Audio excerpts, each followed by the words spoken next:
How's it going?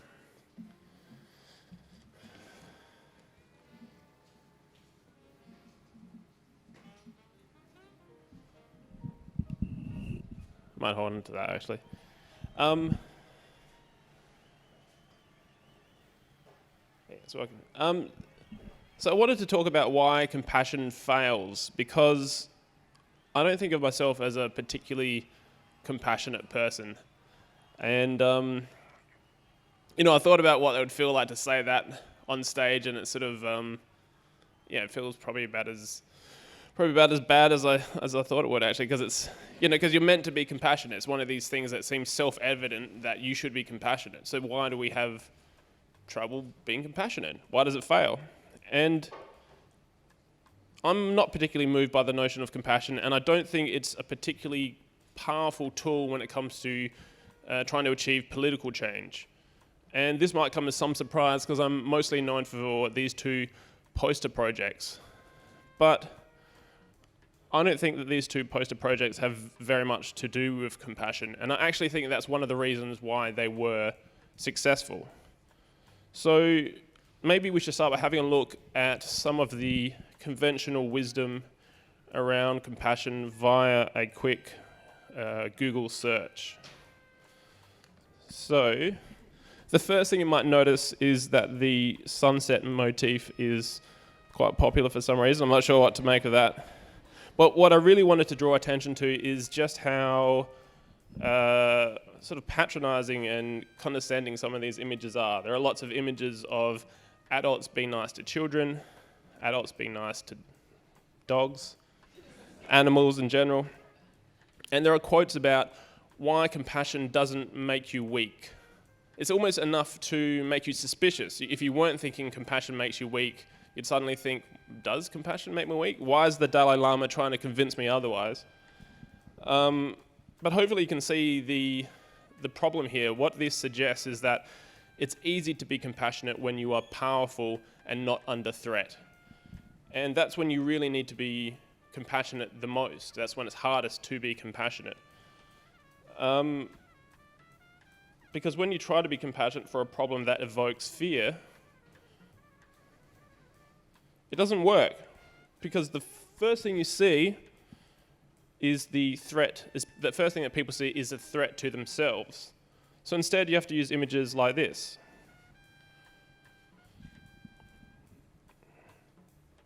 To evoke people's compassion, because it's totally non-threatening. The problem is that you can see just how patronizing and condescending images like this are, not just to the viewer, but to asylum seekers themselves, because most of them are adult males, and they don't want to be regarded as little children or as stray dogs. So what can you do? And what can we derive from this? So this is what I believe, is that you can't cure fear with compassion. It doesn't work. Compassion can do some really great things, but it can't cure fear. So what can you do to cure fear? So this graphic is really the core of what I'd like to talk about today, because compassion is not really an effective motivator if you're already afraid. Now, the natural response to this is, but I'm not afraid because I'm properly informed. I understand that asylum seekers aren't a threat. And if only you had the right information, you would then be informed and you would be compassionate like me. So we've all heard that sort of self-flattering, morally vain point of view, and it's incorrect. And it's politically impotent because it fails to entertain the possibility that maybe the people who disagree with you strongly are not stupid, ignorant, or evil. Maybe they just have a fundamentally different temperament. And that's really the key word, temperament. So I'd like to talk, this is really, I think, the core of what I do, and sort of I've thought about it a little bit. But now what I think I should probably do is talk to you about my story. So I started making political posters while I was living in Scotland. And when you're overseas, at least when you're trying to live overseas and make it your home, you suddenly become Australian. When I was at the Glasgow School of Art, I became the Australian guy. And so I decided to take responsibility for that and think about what it meant, what I liked about Australia, what I didn't like about Australia. And it just so happened that back here, the Australian federal election was on, and both major parties were promising to stop the boats. And that phrase, stop the boats, appeared particularly absurd to me coming from a nation of immigrants. So I decided to make a political poster about it. I'd never made any political art before. I don't particularly like political art. But I thought I was just in a place, and as at art school, you're sort of encouraged to just try things. So I made this poster, and I was heading down to London for something, and I thought I'll make a whole bunch and I'll stick them up because just to see what happens. Because ultimately, that's my motivation for any of my projects, is to see what happens. And so I went down to London and I stuck them up, and this is the poster. And it says, Australia says, stop the boats. To avoid Aboriginal genocide, stop Great Britain's illegal migration to Australia. That's about the sort of response you usually get from that. It's because it captures the dark irony of Australia's history. But I don't particularly think it's a particularly good piece of political art because it doesn't really offer any solution. And this sort of sarcasm is a little bit cheap and easy in some ways because it affirms nothing. It really risks nothing. And so I wanted to attempt a little bit more. So when I got back to Australia, I started making contact with asylum seekers in and out of detention, giving them sketchbooks and asking them to tell their stories through drawings. I then collected up all the sketchbooks and made them into large-scale posters to put up on the street around Adelaide. And there was one asylum seeker in particular, his name was Ali, and he was just terrific. He'd just discovered that he loved art, he loved to draw. He actually discovered this whilst in detention. And the posters and images that came from it were very nuanced. And one of the reasons why one of the best examples of how they were nuanced is that Ali had nothing but great things to say about detention because he got education. One of the first times in his life he felt safe. And so that's not a particularly powerful political message, or at least it doesn't sort of neatly fit into a political agenda. And so nuances that are good artistically get squeezed out of political messaging. But I'd like to show you what some of them looked like. So this was the story of Ali's mother telling him that he needs to leave Pakistan and that he should come and try to get to Australia. And so that's what they looked like on the street. And here's another one. And what this story actually says, it's Ali's family leaving Afghanistan after his father was murdered by the Taliban. Like, he's been running his whole life, basically. So I do think they work better than the Stop the Boats poster, but they're not very effective politically because they're full of nuance. And what I wanted to try something after this which was singular and clear and still had some sort of ironic twist so that would cut both ways, against people on the far right, but also people on the far left, and sort of galvanize the center. So I designed this poster and stuck up 1,000 of them around the country. And what happened is something completely unexpected, is that it provoked a creative tsunami of people reacting to it, making it their own, redesigning it. And yeah, as I said, it's something I couldn't anticipate. But there's a bunch of reasons why that happened, a bunch of reasons why the project worked. And one of the most important reasons, I think, is that I made this project not about asylum seekers, but about us, and about our identity and the integrity of that, and how we're compromising the integrity of that through our choices and our behavior by directing it away from the other as the object of fear and placing it upon our values. That's why I think that project worked as a piece of political art. So, what are our values? So this is a part from the Australian National Anthem, which I used a lot in the promotional material for the project. And so it says, "For those who have come across the seas, with boundless plains to share, with courage, let us all combine to advance Australia fair." And probably the reason why you don't know this, or most people don't, is that it's in the second verse in the National Anthem, and no one ever sings that because after the first verse, the siren rings and then the grand final starts. And so, anyway, this is from the Olympics, the 2000 Olympics. It was Julie Anthony singing it in the background. So I think what's really striking about this verse is the use of the word courage. Because why courage? It actually suggests that fear of the other is natural, inevitable, almost forgivable, and that's why you need courage in order to come together. And I think that's an incredibly sort of insightful thing for the writers of the National Anthem to figure out, and it's we don't often think that way. So it's how we respond to fear that matters. It's all right to have fear and always forgive yourself for having it, but it's how we respond to it that defines us as individuals and as a nation. So, and that's the difference between these two posters. I think the one on the left doesn't really take that risk, and the one on the right, it does. And so following in that vein, I wanted to see what else I could do down that vein.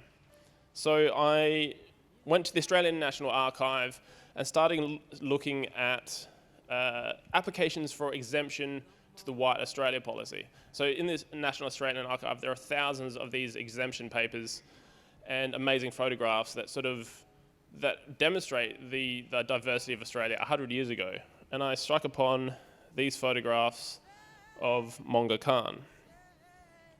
And so, like tens of thousands of others, Monga Khan was granted an exemption to the White Australia policy because he was already living in Australia when it was implemented, and because his role was valuable to the economy.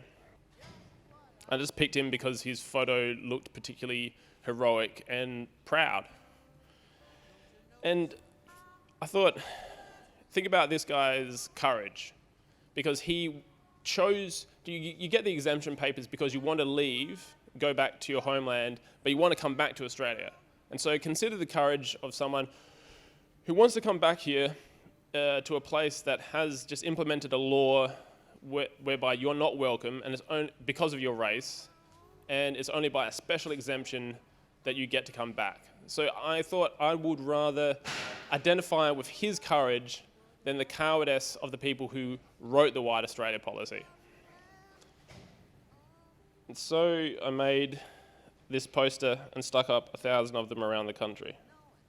But how could I achieve that sort of creative tsunami that came with the Real Australian Say Welcome project? Because you can't. It's harder to do. With a slogan, it's very easy to adapt it and take ownership of it. But how can you do that with a person? So I thought of the idea of mythology. So there's yeah. So I've gone too far ahead, pardon me. So national mythologies involve folk heroes, real people whose narratives become embellished to embody and act out values that we wish to pass on to future generations. We love Waltzing Matilda and Ned Kelly because they rebelled against authority. Their narratives, real and imagined, become part of our identity in a deeper, more enduring way than any slogan or ideology possibly can. So why not imagine the life of Monga Khan as an Aussie folk hero who rebels against the authority of the White Australia policy? So that's what we did. I commissioned an editor, and together we commissioned writers and illustrators to put together a collection of short stories and poems and illustrations, imagining Monga Khan as an Aussie folk hero. And so this is from that. Here we have Monga Khan saving what is, for legal purposes, possibly not the great grandmother of Pauline Hanson. So what I'd like to do now is just read you a really quick poem from that.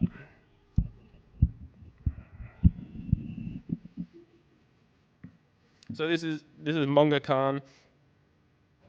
Pardon me. This is Monga Khan and the Humble Hansons by Sukhjit Khalsa.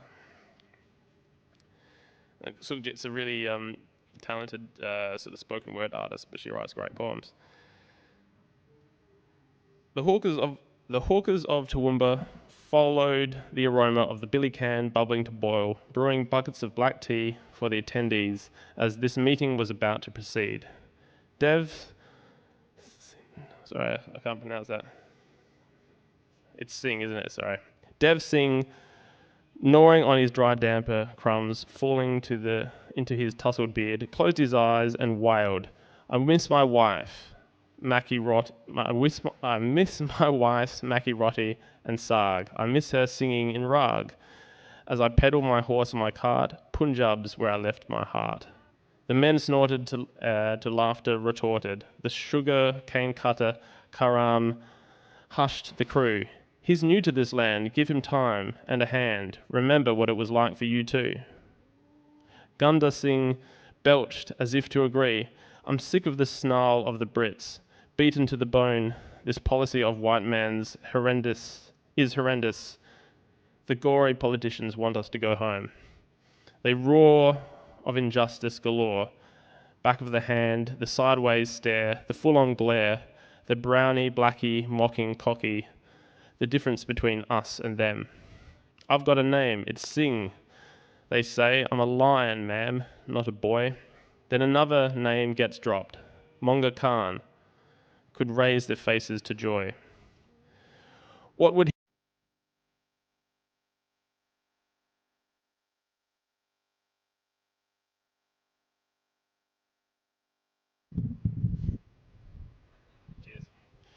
he do in the face of adversity?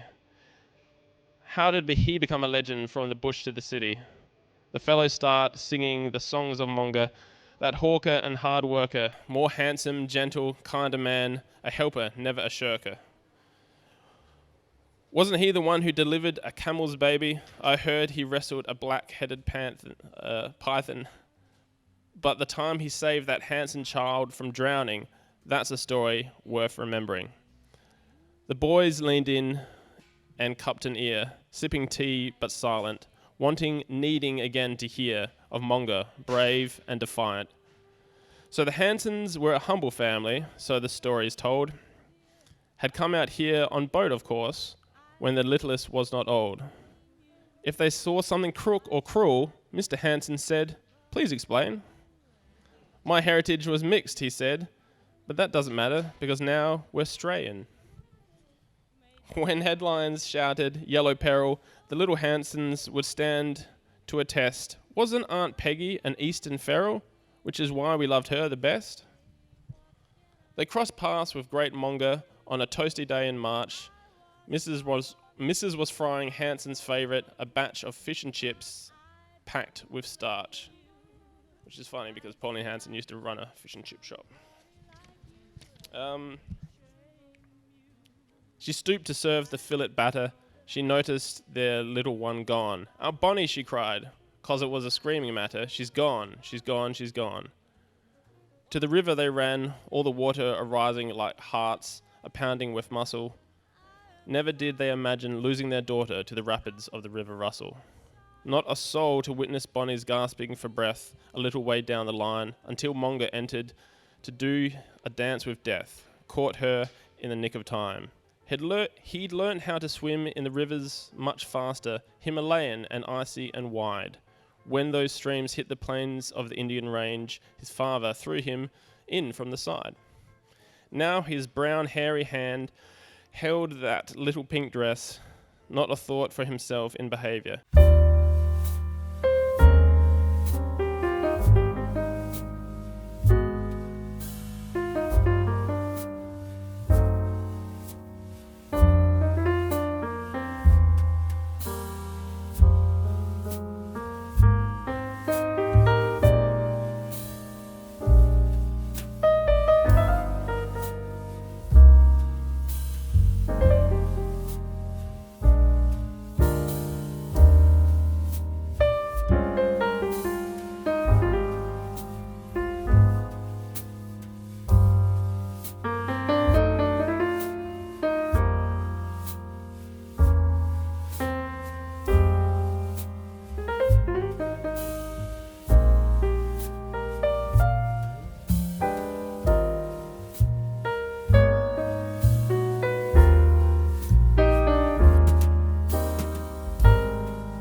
minded people, and vice versa. So that means that we need to learn how to talk and motivate people who are fundamentally different to us. So how do you motivate someone that's highly conscientious, low, has a sort of is closed to new experiences, and is very disagreeable? Someone who's afraid and subsequently not receptive to appeals to compassion. I think I might have shown you this slide already. You need to emphasize courage over compassion and appeal to their courage. And that's what the people who wrote the national anthem intuitively understood.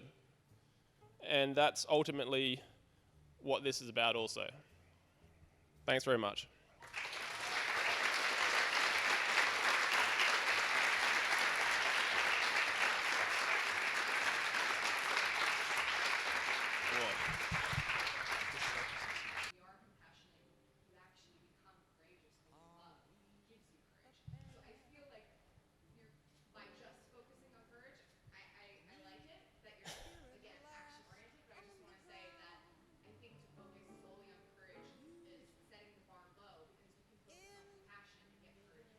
Yeah, it's kind of like, what's the opposite of a vicious cycle? It's sort of the 2 feet off one another in a positive way. So yeah, I agree. Yeah. Thank you. Any questions? Yes, right from back.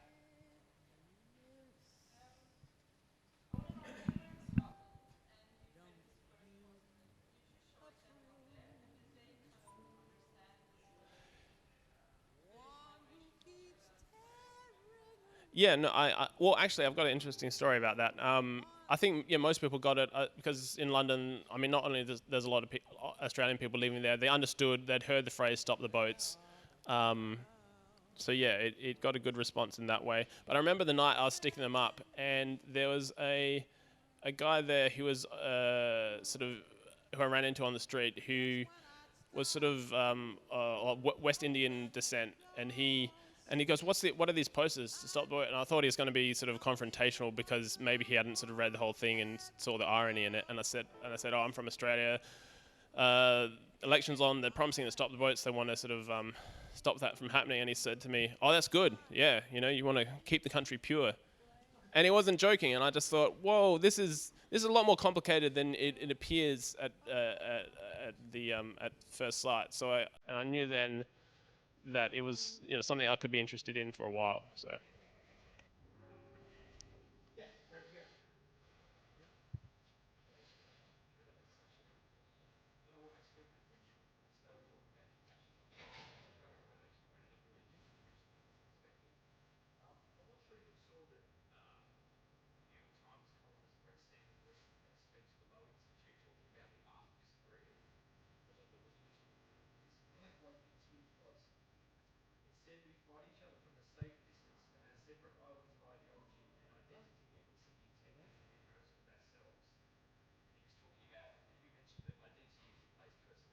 hmm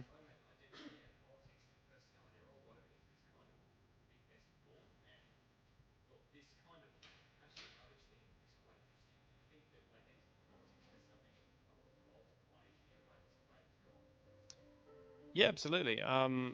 It's it's funny how easy the big ideas crumble, which stop us from descending into tribalism, and it comes from all different directions, and it doesn't necessarily things that necessarily aren't necessarily what they appear to be. And I don't know. I think we need to hang on. That's why I'm a pragmatist in a lot of ways, and I'm not a purist in terms of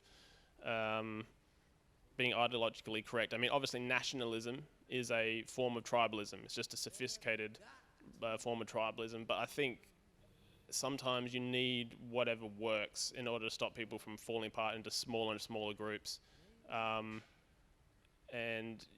being too sort of ideologically puritanical about things doesn't always work. So yeah. We have time for one last question. There was one up front here that I saw. Yes.